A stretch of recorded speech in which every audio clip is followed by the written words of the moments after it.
Hello बच्चों, स्वागत आप सभी का एक बार फिर से।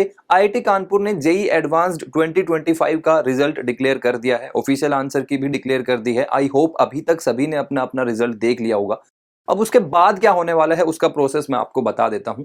तो आप जोसा काउंसलिंग में पार्टिसिपेट करने वाले हैं। अब बहुत सारे बच्चे अभी कंफ्यूजन में रहेंगे कि हमें कौन सी ब्रांच में कौन सा कॉलेज मिलेगा, कौन सा कॉलेज हमें सेलेक्ट करना चाहिए, हमें ब्रांच को प्रेफरेंस देनी चाहिए या फिर कॉलेज को प्रेफरेंस देना चाहिए। अब जो टॉप 100 में, टॉप 200 में, इनफैक्ट टॉप 1000 में जो रैंक लेकर आए हैं उनको तो कोई दिक्कत वाली बात नहीं है, लेकिन उसके बाद वाले जो लोग हैं उनको हो सकता है इस टाइम पे थोड़ी सी एंजाइटी हो रही होगी कि हमें अच्छा कॉलेज मिलेगा या नहीं मिलेगा, अच्छी ब्रांच मिलेगी या नहीं मिलेगी। तो मैं आपको उसका कंप्लीट डिस्कशन यहां पर बताने वाला हूं। आपकी पर्टिकुलर कैटेगरी में अगर आप ओबीसी के हैं, एससी के हैं या एसटी के हैं या फिर ईडब्ल्यूएस के हैं, इन सब कैटेगरीज में आपको अपनी ब्रांच पे, अपनी रैंक पे कौन सी ब्रांच अच्छी मिलेगी, कौन सा कॉलेज मिलेगा, ये सब बातें हम लोग इस वीडियो में डिस्कस करने वाले हैं। तो सबसे सिंपल आपको स्टार्ट करना है, गूगल पे जाना है और गूगल पे आपको सर्च करना है JOSAA यानी कि जोसा। अगर आप जोसा यहां पर सर्च करेंगे तो आपको कुछ ऐसा इंटरफेस दिखाई देगा। इसको सबसे पहले क्लिक कर देना है, ज्वाइंट सीट एलोकेशन अथॉरिटी, इस पे। ठीक है, अब यहां पर ऐसा कुछ इंटरफेस आपको दिखेगा। आपको क्या करना है, यहां वाले पर जाना है, previous year opening and closing ranks. यहां पर हम लोग चले जाते हैं। अब यहां पर अगर हम लोग जाते हैं तो हमको ये फाइल दिखेगी, previous years opening and closing ranks. ठीक है, अब इसमें यहां पर आपको अपनी कैटेगरी के हिसाब से सेलेक्ट करना है। मैं आपको सेलेक्ट करके भी दिखाऊंगा कि कौन सी कैटेगरी में कौन सी ओपनिंग एंड क्लोजिंग रैंक्स हैं। तो हम लोग सेलेक्ट करेंगे तो इसमें 2024 सेलेक्ट करना है। लास्ट ईयर का सर्च कर लेते हैं, सबसे बेस्ट वही मैच करेगा। राउंड नंबर, अब इसमें बहुत सारे बच्चे कंफ्यूज रहेंगे कि इस राउंड नंबर में क्या सेलेक्ट करना है। वैसे तो आप राउंड नंबर 5 भी सेलेक्ट कर सकते हो, लेकिन राउंड नंबर 5 में जाते जाते आपका लक थोड़ा मैटर करने लग जाता है। मैं बेस्ट सिनेरियो आपको बता रहा हूं, आपको राउंड नंबर 3 सेलेक्ट करना चाहिए। राउंड नंबर 4 सेलेक्ट करोगे, हो सकता है आपको दिखा रहा होगा कि उसके बाद वाली रैंक्स पे भी ये ब्रांच मिल जाएगी, लेकिन बेस्ट है कि आप राउंड नंबर 3 सेलेक्ट करो, सेफ साइड में रहने के लिए। इंस्टीट्यूट टाइप में आप बहुत सारे कॉलेजेस देख सकते हो, लेकिन आप ऑल सेलेक्ट कर लो। आईआईटी भी होंगे, एनआईटी भी होंगे। इंस्टीट्यूट नेम में अगर आपको किसी पर्टिकुलर कॉलेज के बारे में ही जानना है, जैसे किसी को आईआईटी बॉम्बे के बारे में ही जानना है कि मुझे आईआईटी बॉम्बे ही जाना है, मेरी रैंक पे कौन सी ब्रांच मिल सकती है, चाहे कितनी भी घटिया से घटिया ब्रांच हो, लेकिन मुझे आईआईटी बॉम्बे ही जाना है, तो फिर उस केस में आप IIT Bombay, Indian Institute of technology Bombay search कर सकते हो। बट अभी के लिए हम लोग ऑल सर्च कर लेते हैं, सारे कॉलेजेस को देख लेते हैं। फिर उसके बाद में एकेडमिक प्रोग्राम में, अब एकेडमिक प्रोग्राम में सारी ब्रांचेस का यहां पर डिटेल मिलेगा, लेकिन अगेन मैं आपको ऑल सर्च करके बताता हूं, इंडिविजुअली मैं आपको बताऊंगा। अब ये वाला आपको अपनी कैटेगरी के अकॉर्डिंग सेलेक्ट करना है। जो लोग जनरल के हैं उनको जनरल सेलेक्ट करना है, जो लोग ओबीसी के हैं उनको ओबीसी सेलेक्ट करना है। तो यहां पर जो एससी के हैं उनको एससी सेलेक्ट करना है, एसटी, ओपन, ओबीसी, ये सारे आप सेलेक्ट कर सकते हो। ठीक है, तो बहुत सारे लोग जनरल के हिसाब से बनाते हैं, मैं आपको ओबीसी एनसीएल के हिसाब से, नॉन क्रीमी लेयर के पर्टिकुलर आपको बता रहा हूं, ये सबमिट कर देना है आपको। तो उसके हिसाब से आपको ओपनिंग एंड क्लोजिंग रैंक्स दिखने को मिल जाएंगे। अब इसमें ना बहुत सारे बच्चों को ना ये कंफ्यूजन होगा कि ये जो रैंक्स हैं ये एक्चुअली जनरल वाली रैंक है या ओबीसी वाली रैंक है, क्योंकि जो ओबीसी वाले बच्चे होते हैं उनको दो रैंक्स दिखाई देती हैं, एक जनरल रैंक दिखाई देती है, एक ओबीसी रैंक दिखाई देती है। तो आपको अपनी ओबीसी वाली रैंक देखनी है। ये वाली जो रैंक है ये ओबीसी वाली रैंक्स है।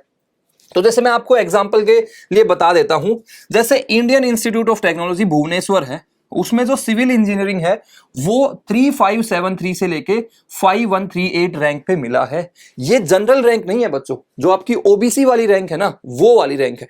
तो जिन बच्चों की ओबीसी रैंक इस रेंज के अंदर आ रही है, मतलब उनको आईआईटी भुवनेश्वर में सिविल इंजीनियरिंग मिल सकता है। जिनकी इस रेंज के अंदर आ रही है उनको आईआईटी भुवनेश्वर में सिविल इंजीनियरिंग मिल सकती है। ये फीमेल वाला हो गया। ये एक्चुअली इसमें अगर आप देखेंगे एक जेंडर न्यूट्रल है, एक फीमेल ओनली है। तो अगर जो बॉयज देख रहे होंगे तो उनको जेंडर न्यूट्रल वाली कैटेगरी देखनी है, गर्ल्स देख रही होंगी तो उनको फीमेल ओनली वाली कैटेगरी देखनी है। ठीक है, अब मैं आपको लेट्स से कि आपको मैं बताता हूं कि आपको कौन कौन सी पॉसिबिलिटीज है। लेट्स से किसी बच्चे की AIR 1000 है, AIR 1000 है, ओबीसी में बोल रहा हूं मैं, है ना, जनरल में नहीं बोल रहा हूं। ओबीसी में रैंक 1000 है, जनरल में मे बी 4000 5000 के आसपास होगी, लेकिन ओबीसी की रैंक अगर आपकी 1000 है तो आपके पास में क्या क्या ऑप्शन है मैं आपको बता रहा हूं।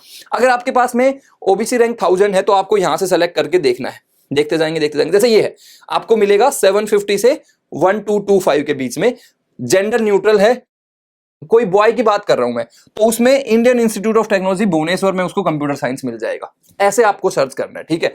1000 रैंक है आपकी ओबीसी में, जेंडर न्यूट्रल है, अगर कोई बॉय है तो जेंडर न्यूट्रल देखना है, गर्ल है तो फीमेल ओनली वाली देखनी है। हम लोग किसी एक बॉय के रिस्पेक्ट में बात कर रहे हैं, तो ये जेंडर न्यूट्रल है, ओबीसी उसकी कैटेगरी है, तो आईआईटी भुवनेश्वर में उसको कंप्यूटर साइंस मिल जाएगा। और बात करते हैं, अब 1000 और सर्च करते हैं, जैसे ये है 1000 से लेके 1990, किसी की 1000 रैंक है तो जेंडर न्यूट्रल है, लड़के की बात कर रहे हैं, तो उसको आईआईटी भुवनेश्वर में इलेक्ट्रॉनिक्स एंड कम्युनिकेशन इंजीनियरिंग भी मिल जाएगा। ठीक बात है। अब उसके बाद में 1000 पे और देखते हैं, ये वाली बात करते हैं, ये 447 से 1470। अब इस रैंक, ये जेंडर न्यूट्रल है, ये क्या है, आईआईटी बॉम्बे में एरोस्पेस। अगर किसी बंदे को आईआईटी बॉम्बे जाना है तो आईआईटी बॉम्बे में एरोस्पेस उसको मिल जाएगा, अगर ओबीसी रैंक 1000 है उसकी। तो यहां पर बात करते हैं, ये वाला है 1100, एक्चुअली 1100, 1000 वाला बंदा 1100 क्यों ही लेगा, बट अगर उसको चाहिए तो आईआईटी बॉम्बे में ये बीएससी इन मैथमेटिक्स भी वो ले सकता है। अगर 1000 रैंक है 953 से 1337, जेंडर न्यूट्रल, आईआईटी बॉम्बे में उसको केमिकल इंजीनियरिंग भी मिल जाएगा। ठीक है, तो ये तो बात हो गई हमारी ओबीसी की। तो ऐसे आपको यहां पर अपनी रैंक के हिसाब से देखना है। मैंने एग्जाम्पल के तौर पे आपको बता दिया है, अगर 1000 रैंक है तो कैसे होगा। लेट्स से कि किसी की रैंक, ओबीसी रैंक 200 है, तो उसको कौन सी मिल सकती है, तो यहां पर आपको सर्च करना है 200, तो 200 पे तो बहुत सारी चीजें ही मिल जाएंगी आपको। लेट्स से कि अगर आईआईटी बॉम्बे में देखेंगे तो आईआईटी बॉम्बे में एक्चुअली उसको कंप्यूटर साइंस तो नहीं मिल पाएगी, लेकिन हाँ गर्ल्स वाले में मिल जाएगी। हाँ 200 पे ये हो जाएगा 131 से 318, जनरल न्यूट्रल, आईआईटी बॉम्बे में इलेक्ट्रिकल उसको मिल सकती है। ठीक है, फिर अगर 200 पे देखेंगे तो और भी बहुत सारी ब्रांचेस मिल सकती हैं, ये सारी तो मिल ही सकती हैं उसको ऑब्वियसली, लेकिन वो अपनी रैंक के हिसाब से बेस्ट ब्रांच एंड कॉलेज अगर सेलेक्ट करना चाहता है। तो ये हमने ओबीसी की बात करी, नॉन क्रीमी लेयर की। अब मैं आपको बताता हूं, अगर आपको एससी या आपको एसटी का देखना है, आपको कुछ नहीं करना है, आपको यहां पर जाना है, आपको लेट्स से कि एससी का सेलेक्ट कर लेना है। ठीक है, ये एससी का सेलेक्ट कर लिया, सबमिट करना है, तो आपको ये दिख जाएगा। अब ये जो रैंक है ये जनरल वाली रैंक नहीं है बच्चों, आपकी जो कैटेगरी वाली रैंक है वो रैंक्स यहां पर देखने को मिलेंगी। अब लेट्स से कि किसी की एससी रैंक जो है वो 300 है। ठीक है, अगर किसी की एससी रैंक 300 है तो यहां पर जा रहा है वो, जैसे ये है 136 से 658, मतलब उसको जेंडर न्यूट्रल, तो मतलब आईआईटी बॉम्बे में उसको एरोस्पेस मिल जाएगा।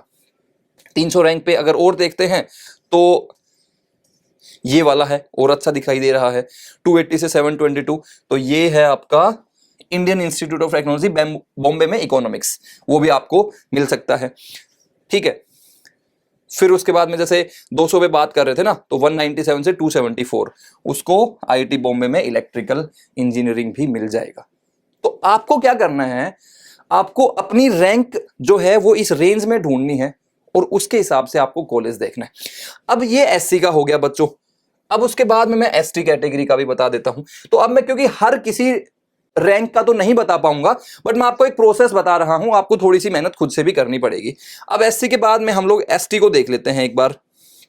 ये एसटी का है, लेट्स से ये एसटी का हो गया।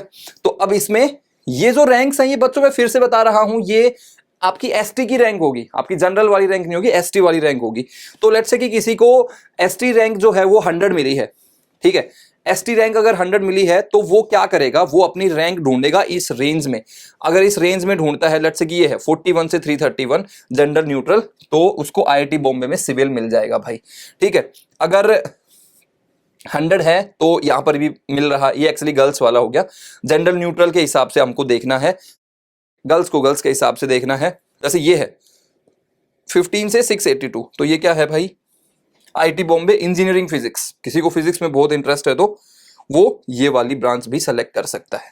ठीक है, यहां पर ये है जैसे 61 से 309 जेंडर न्यूट्रल, आईआईटी बॉम्बे में मैकेनिकल इंजीनियरिंग, वो इस रेंज पे मिल जाएगा। ठीक है, मैं आपको एक बार फिर से क्लियर कर देता हूं, ये जो रैंक है वो आपकी जनरल वाली रैंक नहीं है, आपकी कैटेगरी वाली रैंक है। ठीक है, अब एक ईडब्ल्यूएस की और बात कर लेते हैं, क्योंकि बहुत सारे जो जनता है वो ईडब्ल्यूएस में है, तो वहां पर भी हम लोगों को जरूर देखना चाहिए। ईडब्ल्यूएस पे जाते हैं और यहां पर ये देखते हैं। ठीक है, आईआईटी बॉम्बे का ही मैं सेलेक्ट करके बता देता हूं। लेट्स से कि किसी की जो रैंक है वो 600 है, तो 600 पे आपको जेंडर न्यूट्रल में देखना है तो आईआईटी भुवनेश्वर में इलेक्ट्रॉनिक्स एंड कम्युनिकेशन, ये वाला देखोगे 327 से 618। तो आईआईटी बॉम्बे में एरोस्पेस भी मिल सकता है। 600 पे आपको ढूंढना है ये वाली, हाँ तो ये देखोगे आपको आईआईटी बॉम्बे में सिविल भी मिल सकता है, ठीक है। तो ऐसे करके आपको अपनी जो रैंक है वो ढूंढनी है। अब अगर आपको किसी पर्टिकुलर कॉलेज के बारे में ही जानना है, मतलब आपको सोचना है कि भाई मुझे ब्रांच से कोई मतलब नहीं है, मेरे को बताओ कि मेरी रैंक कितनी है, आईआईटी बॉम्बे में कौन कौन सी ब्रांचेस अवेलेबल है, वैसा अगर आप सोच रहे हैं तो क्या करना है आपको इंस्टीट्यूट नेम में Indian Institute of technology Bombay भर देना है। एकेडमिक प्रोग्राम में आपने बोला कि भाई मुझे ब्रांच से कोई फर्क नहीं पड़ता, तो आपने ऑल कर दिया और आपने कैटेगरी अपनी डाल देनी है। लेट्स से कि आप ओबीसी में हो तो आपको ओबीसी में डाल देना है, OBC NCL non creamy layer, ये ओबीसी एनसीएल हो गया, सबमिट कर देना है, ठीक है। तो आपको सिर्फ आईआईटी बॉम्बे की ही यहां पर ब्रांचेस देखने को मिलेंगी और उनकी ओपनिंग एंड क्लोजिंग रैंक्स देखने को मिलेंगी। लेट्स से कि आपकी ओबीसी रैंक जो है वो 1000 है, आपकी ओबीसी रैंक 1000 है। सबसे पहले आपको देखना है कि आप अगर बॉय हैं तो जेंडर न्यूट्रल वाला देखना है कॉलम, अगर आप गर्ल हैं तो फीमेल ओनली वाला देखना है, ठीक है। सो अगर 1000 रैंक है ओबीसी में, आपकी रैंक यहां पर दिख रही है इस रेंज में 447 से 1470, जेंडर न्यूट्रल ओबीसी एनसीएल, मतलब आईआईटी बॉम्बे में आपको एरोस्पेस मिल सकता है। अब कोई अगर ये बोलेगा कि 1935 से 3442, तो ये क्यों लोगे आप, आपकी रैंक तो इससे अच्छी है ना, तो आपको इससे अच्छी ब्रांच भी ओके सॉरी ये फीमेल वाला है, जैसे ये वाला है 1106 से 1291। अब अगर आपकी रैंक 1000 है ओबीसी में तो आप ये क्यों ले रहे हो, ये तो आपकी रैंक तो इससे अच्छी है, मतलब आपको इससे अच्छी ब्रांच भी मिल सकती है, तो आप इसको सेलेक्ट नहीं करोगे, आप अपनी रैंक जो है वो रेंज में ढूंढोगे। जैसे ये आपकी रेंज में दिख रहा है 953 से 1337, ये आपकी रेंज में है, तो जेंडर न्यूट्रल देखा आपने, तो आईआईटी बॉम्बे में केमिकल भी आपको मिल जाएगा। फिर उसके बाद में जैसे रेंज आपको ढूंढना है तो 1000 बोल रहे हैं ना हम लोग, तो ये वाला है 618 से 1255, ये है आपको इकोनॉमिक्स, आईआईटी बॉम्बे में इकोनॉमिक्स, ठीक है। फिर उसके बाद में देखना है ये फीमेल ओनली हो गया, हाँ जैसे ये है जेंडर न्यूट्रल वाला ना 970 से 1552, 970 से 1552 में आपको आईआईटी बॉम्बे में इंजीनियरिंग फिजिक्स भी मिल सकता है। फिर ये वाला है जेंडर न्यूट्रल 401 से 1196, जेंडर न्यूट्रल है ये वाला, आईआईटी बॉम्बे में industrial engineering and operations research भी मिल सकता है। फिर उसके बाद में हाँ ये वाली ब्रांचेस आपको मिल जाएंगी। तो अगर आपको किसी पर्टिकुलर कॉलेज में जाना है, आपको ब्रांच से कोई फर्क नहीं पड़ रहा है, तो आपको कॉलेज सेलेक्ट करना है, फिर ब्रांच में ऑल सेलेक्ट करना है। अगर आपको बोला है कि भाई आपको कंप्यूटर साइंस चाहिए लेकिन कॉलेज से आपको कोई मतलब नहीं है, तो क्या करें, ठीक है, तो वैसा भी हम लोग देख लेते हैं एक बार। आपने क्या बोला कि मुझे ना कंप्यूटर साइंस चाहिए, तो आपको क्या करना है, ये कंप्यूटर साइंस एंड इंजीनियरिंग डाल देना है यहां पर, और कॉलेज में आपको क्या करना है, ऑल कर देना है, ठीक है। तो ये हाँ ये है computer science and engineering, mainly जो कन्वेंशनल कंप्यूटर साइंस जिसको सीएस बुलाते हैं वो ये है। तो आपने क्या किया कि आपने ब्रांच सेलेक्ट कर ली, ब्रांच आपकी प्रेफरेंस अगर है तो ब्रांच आपने सेलेक्ट कर ली और कॉलेज में ऑल डाल दिया, मतलब कोई भी कॉलेज चलेगा, कॉलेज से मुझे ज्यादा फर्क नहीं पड़ रहा, मेरे को ब्रांच में मतलब है। और फिर आपको अपनी कैटेगरी सेलेक्ट कर लेनी है, तो let's say OBC NCL select कर लेते हैं और उसके हिसाब से देखते हैं। तो उसके हिसाब से आपको क्या होगा, अलग अलग कॉलेजेस में आपको सिर्फ और सिर्फ सीएस की ही चीजें मिलेंगी।